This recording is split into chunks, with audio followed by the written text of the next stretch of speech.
Que la grâce infinie de Dieu le Père, la paix surabondante de Dieu le Fils et la consolation éternelle de Dieu le Saint-Esprit soient avec vous et avec toute votre famille en cet instant sacré.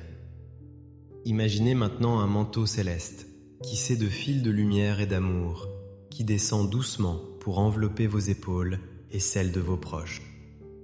C'est le manteau de la présence divine qui vient vous abriter des tempêtes de la vie et vous offrir un refuge imprenable. En entrant dans ce moment de prière, visualisez le sceau de protection de Dieu se poser sur la porte de votre maison, interdisant l'entrée à tout mal et invitant la bénédiction à résider en ces lieux.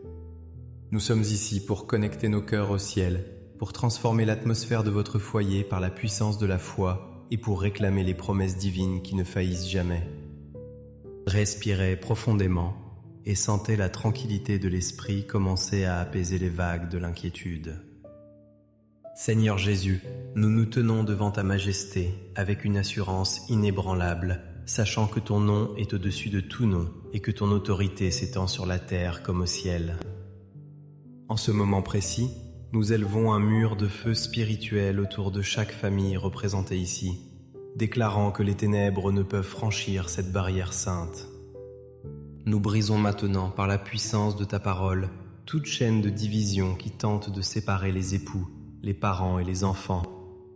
Nous anéantissons toute parole de malédiction prononcée contre nos lignées et nous annulons les effets des paroles blessantes dites dans la colère ou le désespoir.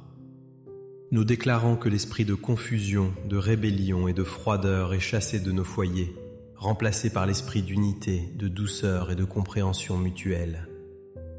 Nous ordonnons à tout plan de l'ennemi visant à détruire l'harmonie familiale de reculer immédiatement, car nous sommes couverts par le sang précieux de l'agneau qui nous rend invincibles. Nous proclamons la victoire totale sur les crises financières, sur les maladies émotionnelles et sur tout ce qui vole la joie de notre maison. Pour la gloire de Dieu, nous sommes déjà une grande famille de prières ici sur YouTube.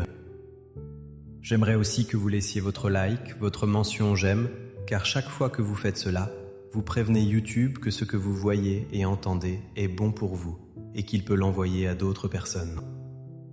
C'est pourquoi il est très important de laisser votre j'aime. Et si vous n'êtes pas encore abonné, le bouton s'abonner se trouve juste en dessous. Laissez maintenant votre cœur s'ouvrir pour recevoir une sagesse ancienne, une histoire qui a traversé les siècles pour venir guérir nos blessures d'aujourd'hui. Il s'agit de l'histoire d'un père et de ses deux fils, une parabole que Jésus nous a laissée pour nous révéler le cœur battant de Dieu. Imaginez ce père, un homme de dignité et d'amour, qui voit son plus jeune fils réclamer sa part d'héritage pour partir loin, vers un pays où il dilapidera tout. Ce n'est pas seulement une perte d'argent, c'est une déchirure dans le tissu de la famille, une chaise vide à la table du dîner, un silence lourd qui remplit la maison. Peut-être ressentez-vous ce vide aujourd'hui, cette douleur de voir un être cher s'éloigner de la foi, des valeurs ou de la maison, perdu dans les distractions d'un monde bruyant. Mais regardez l'attitude de ce père. Il ne court pas après le fils pour le forcer à revenir, ni ne ferme sa porte à double tour dans l'amertume. Au contraire, il attend avec une patience active, ses yeux scrutant l'horizon jour après jour, gardant l'espoir vivant, même quand tout semble perdu. Il nous enseigne que l'amour véritable ne renonce jamais, qu'il crée un espace de grâce pour que l'autre puisse revenir. Et quand le fils, brisé et affamé, décide enfin de rentrer, le père ne l'attend pas avec des reproches ou une liste de conditions. Il court vers lui, il l'embrasse alors qu'il est encore couvert de la poussière de ses erreurs, et il ordonne une fête. Cette histoire nous enseigne que peu importe la distance qui semble séparer les membres de votre famille, il y a toujours un chemin de retour tracé par la grâce de Dieu. Elle nous rappelle que la restauration commence souvent par notre disposition à pardonner, à courir vers l'autre et à couvrir ses fautes par l'amour plutôt que par le jugement. Avez-vous dans votre cœur cette disposition du Père qui attend, prêt à restaurer la dignité de celui qui a failli ? Êtes-vous prêt à laisser tomber les armes de la rancune pour revêtir la robe de la réconciliation ? La leçon la plus puissante ici est que Dieu est ce Père pour nous, et il désire que nos familles soient le reflet de ces retrouvailles joyeuses. Il peut transformer la vallée de larmes en une salle de banquet, et le désert de la séparation en un jardin de retrouvailles. C'est sur cette certitude de l'amour inconditionnel de Dieu que nous voulons maintenant appuyer notre foi, en nous tournant vers les promesses écrites dans les psaumes. Le psaume 91 n'est pas une simple poésie, c'est un contrat de protection divine, une assurance que le Père Céleste veille sur ses enfants comme l'aigle veille sur sa couvée. Et le psaume 23 nous rappelle que ce même Dieu est notre berger, celui qui pourvoit à tous nos besoins et restaure notre âme fatiguée. Je vous invite à fermer les yeux, à visualiser votre maison et chaque membre de votre famille sous les ailes du Tout-Puissant, alors que nous proclamons ces paroles puissantes sur vos vies. Recevez ces mots non comme une lecture, mais comme une réalité spirituelle qui s'active maintenant. Celui qui demeure sous l'abri du Très-Haut repose à l'ombre du Tout-Puissant. Je dis à l'Éternel, mon refuge et ma forteresse, mon Dieu en qui je me confie.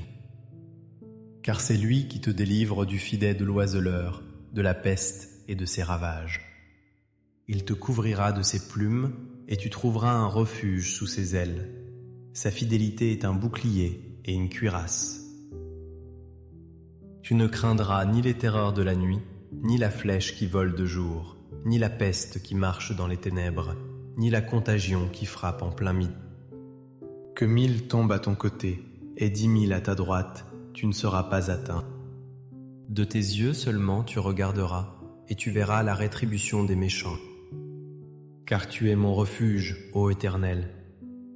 Tu fais du Très-Haut ta retraite. Aucun malheur ne t'arrivera, aucun fléau n'approchera de ta tente. Car il ordonnera à ses anges de te garder dans toutes tes voies. Ils te porteront sur les mains, de peur que ton pied ne heurte contre une pierre. Tu marcheras sur le lion et sur l'aspic, tu fouleras le lionceau et le dragon. Puisqu'il m'aime, je le délivrerai, je le protégerai, puisqu'il connaît mon nom. Il m'invoquera, et je lui répondrai. Je serai avec lui dans la détresse, je le délivrerai et je le glorifierai. Je le rassasierai de longs jours et je lui ferai voir mon salut. Ô Dieu Tout-Puissant, nous scellons cette lecture dans le cœur de chaque auditeur, croyant que ses promesses sont oui et amen. En Jésus-Christ. Nous te prions maintenant pour chaque famille qui traverse la vallée de l'ombre de la mort, que ce soit par la maladie, le deuil ou la séparation. Seigneur, comme le bon berger du psaume 23, conduis-les vers des eaux paisibles, restaure leur âme et dresse une table de bénédiction face à leurs adversaires. Nous intercédons spécifiquement pour les enfants prodigues. De nos jours, ces fils et ces filles qui se sont égarés loin de la maison et de la foi. Touche leur cœur là où ils sont, Seigneur. Réveille en eux le souvenir de l'amour paternel et donne-leur le courage de prendre le chemin du retour. Nous prions pour la guérison des mariages qui sont au bord de la rupture, que ton amour soit le ciment qui recolle les morceaux brisés et ravive la flamme de l'alliance. Que l'huile de ta joie coule sur chaque tête, dissipant la tristesse, la dépression et l'angoisse qui pèsent sur tant de foyers. Nous te demandons aussi la provision financière, Seigneur, que le manque soit remplacé par l'abondance, afin que chaque famille puisse vivre dans la dignité et la générosité. Nous te présentons les noms que tes enfants écrivent maintenant dans les commentaires, chaque requête silencieuse, chaque larme versée dans le secret. Tu es le Dieu qui voit, le Dieu qui entend, et le Dieu qui agit puissamment pour sauver et restaurer. Nous déclarons que la saison des pleurs touche à sa fin et que la saison de la moisson et de la joie commence maintenant pour ces familles. Que la bénédiction de l'Éternel, qui enrichit et ne se fait suivre d'aucun chagrin, repose sur votre maison dès aujourd'hui et pour toujours. Soyez fortifiés, soyez encouragés et marchez la tête haute, car le Dieu de l'univers combat pour vous et il ne perd jamais une bataille. Que l'amour du Père, la grâce du Fils et la communion du Saint-Esprit soit votre partage quotidien. Au nom puissant de Jésus, nous avons prié et cru. Amen.